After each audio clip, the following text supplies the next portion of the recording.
since the liability was created in December of 2001, that's fiscal year 2001, 2002.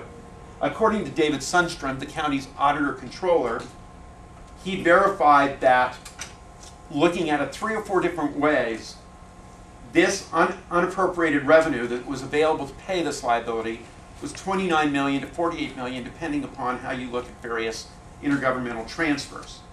Now, what we charged Mr. Sundstrom with was find a way that we're wrong. Find some way that this isn't right. And Mr. Sundstrom analyzed this under 3 or 4 different ways in terms of accounting practices and determined under every way, in fact, we're right.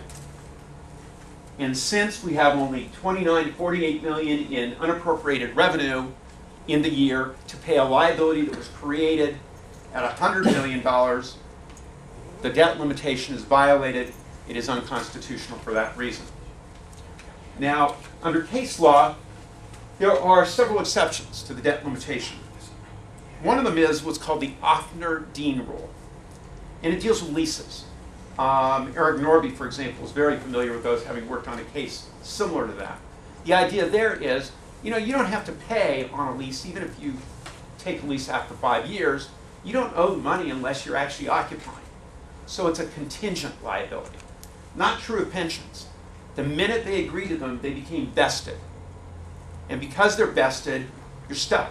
It means, you know what? If you don't have money to pay for roads, if you don't have money to pay for health care, too bad, because those pensions come first.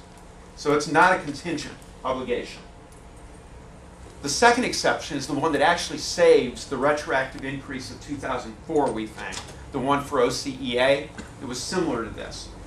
Because if an obligation is paid not from the general fund, but from a special income stream or income fund, it doesn't violate the debt limitation rule. Well, OCEA, guided by Supervisor Bill Campbell, agreed to fund it themselves. So they pay for the retroactive increase as well as the future increase that they got. That's a special fund. It's not out of the county general fund, and therefore doesn't violate the debt limitation. If they don't make it, though, does it come out of the general fund? Yes, but because it wasn't agreed to, it probably at this point doesn't violate it, and I don't think that's been an issue to this point. The sheriff's deputies, on the other hand, entirely out of the general fund, and that creates a problem. Even if it were only 90% out of the general fund, under a case involving the city of Palm Springs, that would still violate the debt limitation, because there they actually had a sort of 50-50, part out of the general fund, part out of a special fund, still violated the debt limitation.